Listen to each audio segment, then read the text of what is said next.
Welcome to Our Girl Relationships. We talk about the problems people face in their day to day lives. Let's start with the video. Hi everyone. Throwaway for obvious reasons. I, female 22, am in my last year of undergraduate school. I don't live in the college dorms because I share an apartment with my soon to be ex husband, Avi, 24, until this mess of a situation took place. I didn't meet Avi in college though. I met him during high school when he was in senior year and I was in junior year of high school. We hit things off on the basis of our love and interest for gaming, music, and the works. Honestly, it should have been then and there that I should have realized that he wasn't ambitious because ever since we met, all he liked to do was sit and game all day long. But being young, dumb, and naive, I just chalked it all up to him being a teen. But this behavior just got concerning, so much so that he got a terrible GPA by the time we graduated from high school. But being young and full of false hopes, I didn't know any better. In the end, he had to enroll himself into a community college in the same city as my university was in.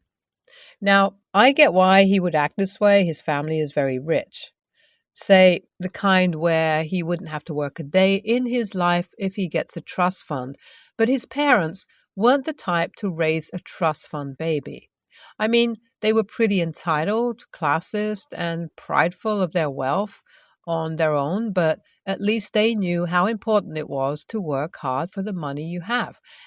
And I could see how much they tried to reach Avi. But it was of no avail because at the end of the day, this man did everything in his power to mess things up and have his parents come to rescue him. Because after all, being so caught up with their business, they had no time to fight it all, and him being the youngest in the family, he had it all. So his terrible behavior continued all throughout college, too. But one thing that changed was the fact that he had now started studying and getting good grades because he was studying something he thoroughly enjoyed. This made me think to myself that at least finally he was developing a sense of responsibility. Even if he wasn't working currently, he would at least work after he graduates from college, but nope. That was far from the case because the moment he finished college, he was back where he used to be. It was like all the responsibility and enthusiasm he had developed just faded away, and he was back to square one, becoming the same guy he was in high school. Hell, I'd even say worse. This left me dumbfounded because why would you, after everything going seemingly so perfect? Well, if it helps, I did sit him down and talk to him about this multiple times, and all he gave me back were excuses over excuses as to why he did what he did. How he was demotivated, tired, exhausted, how what he studied wasn't for him anymore, how his mental health was down, and an array of other reasons, which I believe because I was to question him. I knew I'd be gaslit. Not just by him, but his little online and offline gaming friends too, who led a similar lifestyle as him, and I honestly fell for it all because, of course, wouldn't you feel bad as well if someone calls you a horrible person for not supporting mental health, especially that of your own partner?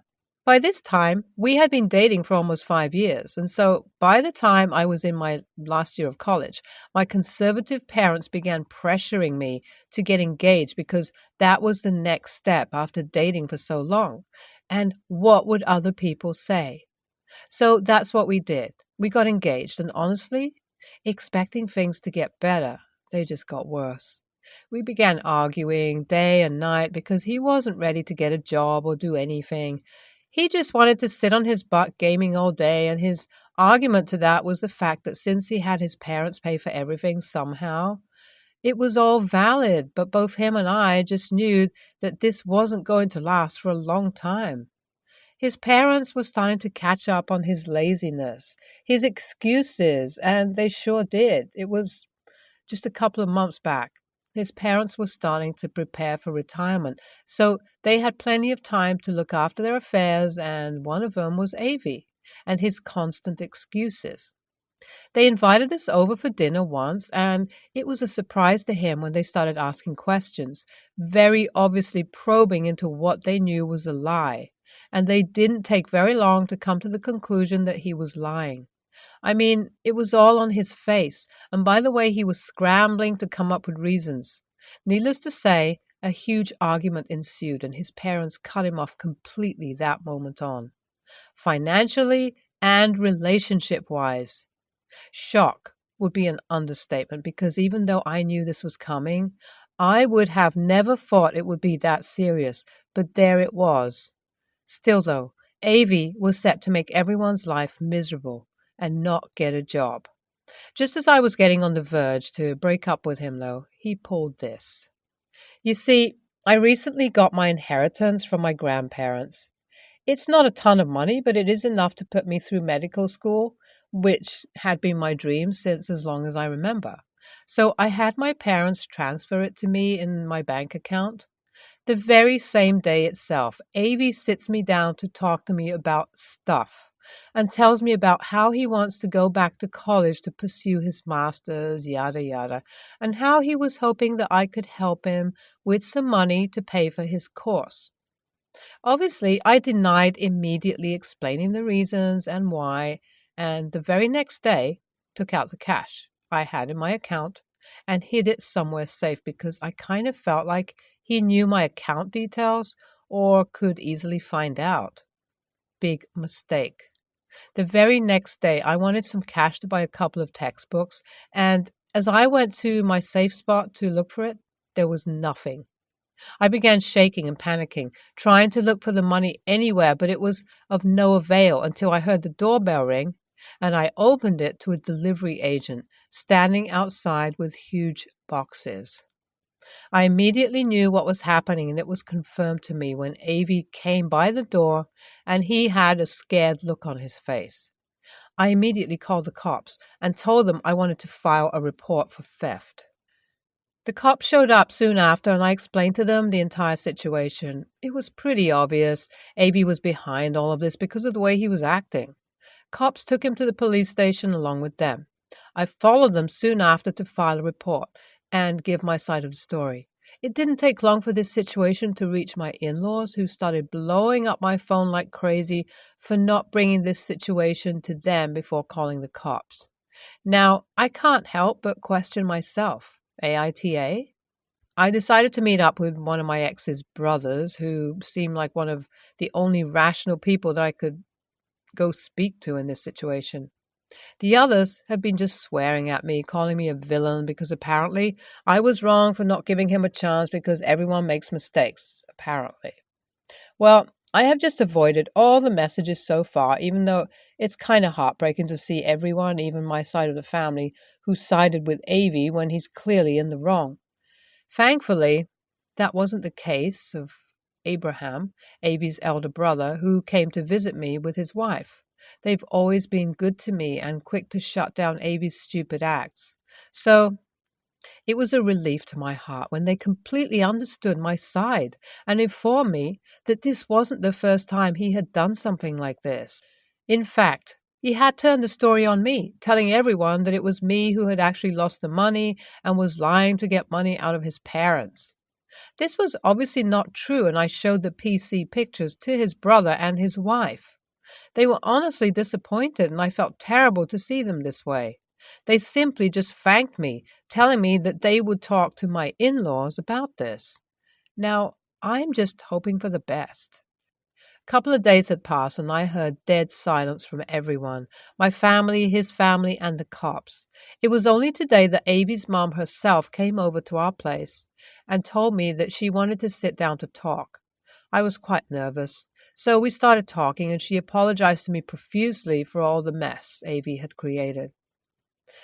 She then handed me a check for the money Avi had stolen, and God, I almost began crying because I thought I'd never see that money in a million years, especially after the harsh reactions of everyone. We continued to talk after, and she expressed her disappointment in Avi, telling me how she wished he was like his other brothers, and I made it clear to her how the only reason why Avi wasn't the way his brothers were was due to the fact that all of us had been enabling his behavior. She said she had understood that, just a little too late, but honestly, being a firm believer in the saying that it's never too late, I expressed my thoughts on how me pressing charges would only help him reevaluate his life, and I think she understood because she didn't really try to convince me to drop the charges. Hi, everyone. It's been a while since I last updated, since I last met Avi's mom. A lot of things have happened. Avi had to face jail time and also a hefty fine for the theft. This time, neither his mom nor his dad came to the rescue, all thanks to Abraham and his wife. I still visit them once in a while, especially his mom, and often get death glares from his dad. I guess he expects me to get all scared because apparently I am the one who took away his little baby, who had no sense of responsibility. I mean, I still just don't get why his dad was so mad at me for putting him in jail when he found it so convenient to cut him off for being a leech. Well, regardless, I only visit them for Avi's mom, Abraham, and his wife, and as long as they invite me with open arms, I don't mind the death glares. As for my family, they too seem to come around my decision and have indirectly apologized to me multiple times. It is still heartbreaking to see them not take accountability, so I maintain my distance. I'm just waiting for the divorce to finalize soon so that I can finally think of this as a nightmare and move on to better things. NTA. AV is horrible and deserves jail time. Whoever disagrees, your family and so on, can go get him a lawyer. LOL.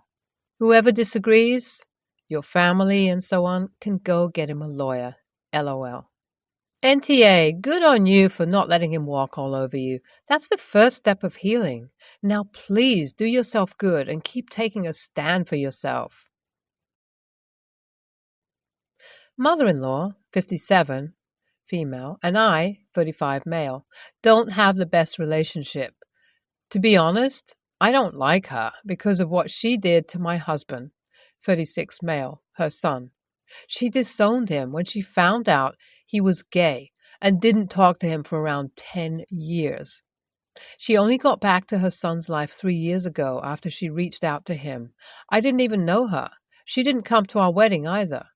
My husband and his mom have reconciled and he has made her a part of our lives. She is a nice grandma to our kids, 5 male, 5 male, and seems like a nice person. But what I don't like is that she always criticizes the fact that I'm atheist. My husband has tried to set boundaries multiple times, but she keeps on. Not as before, but she still does. My husband is also Christian, but we have agreed that we won't talk to our kids about any religion. It's up to them when they're old enough to believe in whatever they like. Sarah, mother-in-law, likes to spend time with the kids, and we allow her because, again, she is a nice grandma. This past Sunday, she took them as usual and brought them back in the afternoon. When they came back, my kids started telling me about getting in a pool and people wearing white around them. I asked Sarah what that was, and she said that she got them baptized. I got mad at her because she knows what I think about religions and imposing them to little kids. She knows what my husband and I agreed on, and she decided to disrespect all boundaries we set and still have the nerve to tell me it's their father's religion. They'll end up following Jesus and the true faith anyway. I got even madder and told her that she isn't any longer allowed to spend time alone with my kids or take them to her house. I also told her to get her nose out of the way my husband and I educate our kids. She started crying, calling me an AH who wants to destroy the bond she has with my kids, and also told me I was overreacting. Her husband says I'm a TA for being too rude on her. My mom says I was too rude and the baptism wasn't a big deal. My husband says that he understands that she overstepped but thinks I went too hard on her and is also sad I banned her from taking the kids home. Some other people say I'm a TA and that I'm overreacting. But guys, seriously? I mean, this woman disrespected our wishes and underestimated the way we raise our kids and even told me she knows better. I mean, I have no problem if my kids decide to be religious in the future, but I want it to be their choice. I mean, is this even allowed? Do churches allow kids to get baptized without their parents' approval? NTA ever. I'm shocked that all these family members think it's okay for someone to arrange a baptism and take children without their parents' permission or knowledge. You and your SO really need to be on the same page about this. He really needs to be firm with his mother that this was not acceptable. She shouldn't have unsupervised time with them. NTA, I am a Christian and this is not okay. You do not get to force your religious beliefs on someone else. That is wrong. Pushy, judgmental, overstepping Christians give other Christians a bad reputation. I think you should love and respect everyone. I am truly sorry she did this to you and your husband. I am truly sorry. In my opinion, the church should have reached out to you or your husband to verify that it was okay to perform a baptism on two small children. It is not okay for any faith to induct minor children without the parents' consent. Your mother-in-law used her faith to disown her son. She's forcing said faith into your children even though she knows how you feel. You are TA, and she should not be trusted with your children. I would talk to a lawyer to see if this church can be held liable for holding a baptism on minor children without a legal guardian's consent. I am again sorry that your mother-in-law and the church did this to you, your husband, and your children. This is not okay by any means. No one has the right to force their religion onto someone else, especially a child. My wife, 32, has been a stay-at-home mom for our kids, 4 female, 2 male, for about 3 years now. She gave up a successful specialty nursing career to be home.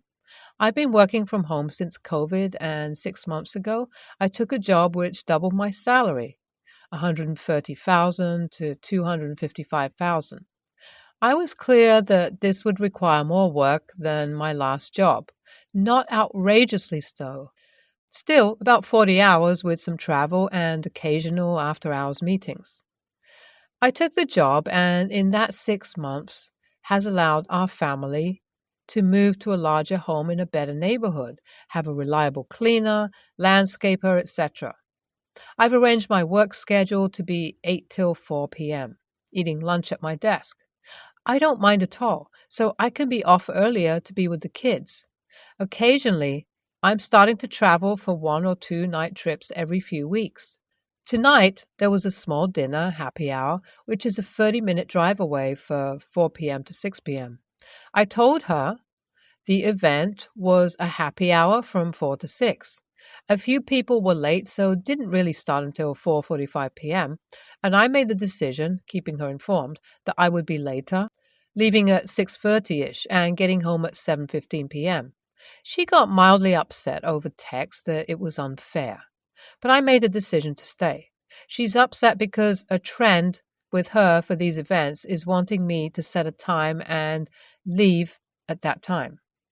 Have the balls to say I have to go and leave.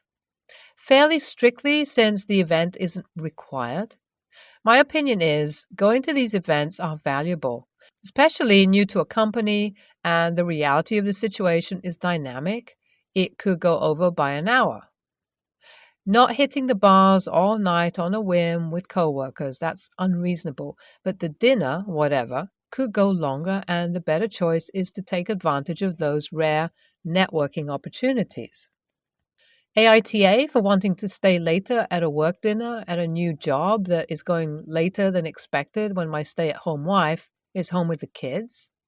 NAH. I can see both sides. Socializing and networking is essential in work environments. Even more in a new one. But homeowning and child rearing are 24/7 jobs that should be fairly distributed between couples, meaning both must have downtimes from it. What is suggested is every time you must attend such events, you should compensate with some dad alone time. Actually, mom deserves some time for herself. Also, your kids are in ages when a sitter can be easily used, so mom can go out with dad. Okay, we're talking about you coming home about a couple of hours later than usual. But I don't think this is the main problem. Does your wife have some time to herself? Can she unwind and socialize? I think the point is in these questions and the answers in the last paragraph. This is tough. I used to be in your wife's position, and let me tell you that spending nonstop time with children that age, even when you love them more than anything, is as close as you can get to completely losing yourself and your identity. They require a mind numbing amount of constant attention. So while every point you make is actually valid and the work you have put in, which includes networking, has provided a very good life, it's not really the trade off that it appears on paper. Your wife needs time by herself, alone with you, and more than anything to feel appreciated and like a human woman whose entire identity and purpose isn't thanklessly raising tiny humans. So technically, NAH. But please tell your wife you appreciate her and book her a spa treatment. You can afford it and it will go a long way.